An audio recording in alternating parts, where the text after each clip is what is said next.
السلام عليكم. معكم الراوي اكس، والنهاردة اول حلقة في قناتنا. طبعا قبل اي حاجة هيكون لازم اعرفكم القناة محتواها ايه.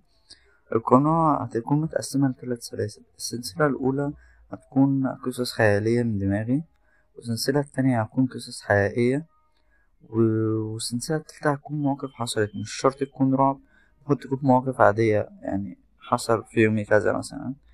وطبعا اي حد فيكم لو عايز يقول لي قصة انا اقولها بصوتي، طبعا يبعتها في المسجات وانا ان شاء الله اعمل عليها فيديو. وطبعا يلا بينا نبدأ اول حلقة في قناتنا النهاردة. السلام عليكم، انا اسمي كريم، ودي قصة حصلت معايا فعلا في الشارع اللي انا ساكن فيه من كام شهر كده. جار جديد سكن في الشقة اللي قصادنا، شاب في الثلاثينات تقريبا، ساكت جدا ومحدش شافه غير مرة واحدة. يوم ما وصل من يومها الباب متفتحش ومحدش سمع صوته، كأن الشقة فاضية. أنا مكنتش مركز لحد ما بدأت أسمع صوت خطوات بالليل، خطوات تقيلة.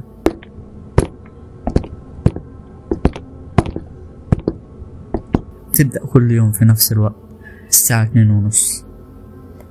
استغربت من الوضع، ايه الصوت ده وايه الخطوات دي؟ طب وليه الشخص اللي ساكن في الشقة دي هو مشوفناهوش غير مرة واحدة لحد دلوقتي؟ قررت اراقب من العين السحرية.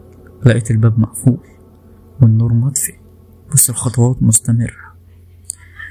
لما حاولت اسجل الصوت، الغريبة ان تليفوني كان 80%، بس مرة واحدة فصل والخطوات بتقرب وصوت سويت برا.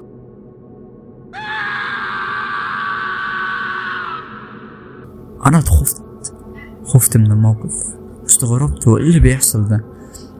تاني يوم قلت لازم اقول لحد على اللي بيحصل معايا. هل حد بيحصل معاه زي من السكان، ولا انا بس اللي بشوف الكلام ده؟ تاني يوم حكيت للبواب، ضحك وقال لي يا ابني الشقة دي مقفولة من 6 شهور، اللي كان سكن فيها توفى بعد ما سكن بأسبوع. طبعا ساعتها أنا اتصدمت، اتجمدت في مكاني، بس عقلي مسكتش وقررت اتحقق بنفسي من الكلام ده. ازاي مات وانا بسمع خطوات كل يوم، لكن في حد عايش جوه الشقة؟ رحت للشقة ولقيت الباب مش مقفول كويس، استغربت برضو. دخلت بهدوء، ريحة التراب، غبار حواليا في كل مكان. الصالة شبه ضلمة، مفيش صوت، لكن على الحيطة لقيت مكتوب بخط مرعب: مش كل ساكن حي، مش كل باب يتفتح. طبعا صدمت،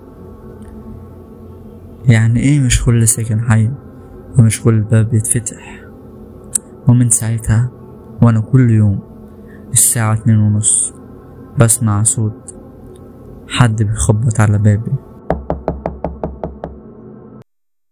وفي اليوم التاني في نفس الوقت صوت الخبط اتكرر تاني، بس المرة دي كان الصوت أقوى من المرة اللي فاتت. تجاهلت الموضوع ورجعت أنام تاني. وفي اليوم اللي بعده حصل اللي مكنتش متوقعه.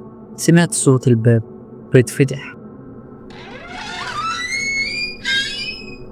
وصوت خطوات جاي من الصالة.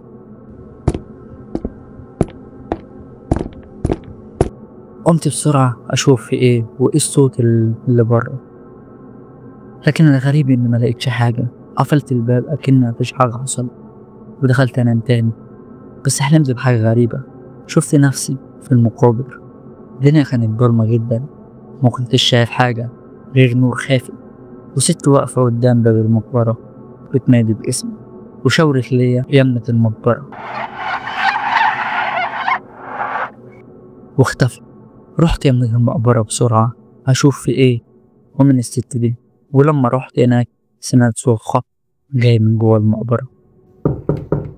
صحيت من النوم مش فاهم أي حاجة، ومن الست دي وإيه الهدف من إنها تشاور لي علامة المقبرة. وكده يبقى الجزء الأول خلص. استنوا إن شاء الله الجزء التاني يوم الخميس. وما تنسوش طبعا الاشتراك واللايك وفعلوا زر الجرس عشان يجيلكوا كل جديد. استنوا فيديو كل اتنين وخميس الساعة 10 مساء. أحبكم جميعا، سلام.